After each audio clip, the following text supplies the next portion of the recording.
Welcome back. Our September kid with courage has the most precious smile and playful spirit. He's 5, but talks like a little grown-up, and he's a fitting choice for the Childhood Cancer Awareness Month. Here's our report with Caitlin Alexander in Ellendale. Come on, I'm gonna grab one through the road. Oh. Hey, Domino, hang on to this little branch right here. Okay. It's a perfect afternoon for the Wacholz brothers to play dinosaurs.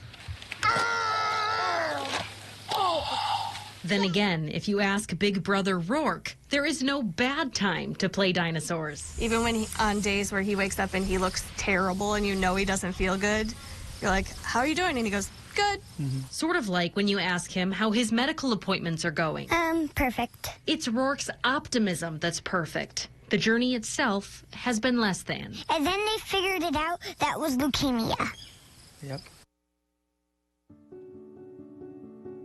Mom Chelsea and Dad Michael remember the week their world turned upside down. It all started on a Tuesday. Rourke complained that his foot hurt. The next night, he wouldn't walk on it. A doctor thought they might be looking at a bone infection. I got a call at about 10:30 in the morning and they said, you need to pack a bag and you need to get to the ED. Doctors diagnosed Rourke with B-Cell Acute Lymphoblastic Leukemia, and his case was deemed high risk. Don't expect it, yeah. It's nothing that ever even crossed our minds that that's what it could be. Treatment began immediately, and Rourke responded really well. Within 28 days, he technically entered remission. His actual treatment, however, is 3.5 years long. Now he gets IV chemo every few weeks, oral chemo every day. I like to take liquid medication. So he was a 4-year-old taking pills. He just figured out and then he didn't have to taste them, so.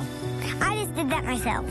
And that time his feeding tube fell out? And one time I had the NG tube, and I fell off my super high bed, and it ripped out, but I shoved it back in. Apart from our kid with courage's regular treatment and improvisations, Rourke has been hospitalized many times for complications.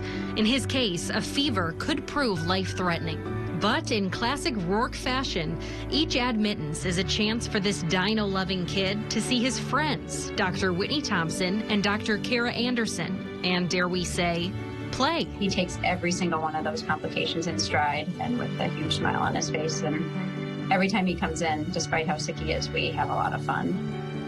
My foot was broken, so I had a boot on and a crutch. And I walked into his room to introduce myself, and he interrupted me and said, "Why are you broken?" And he couldn't remember her name, and he just started calling her Broken Doctor. And that stuck. So every single time I see him, he's just like, "Oh my gosh, it's the Broken Doctor. Let's go play." Rourke does have some days that are harder than others. We tell him it's okay to cry. But like his favorite dinosaur, The T-Rex. Rourke comes roaring back. I have like a bunch of toys of them in the house.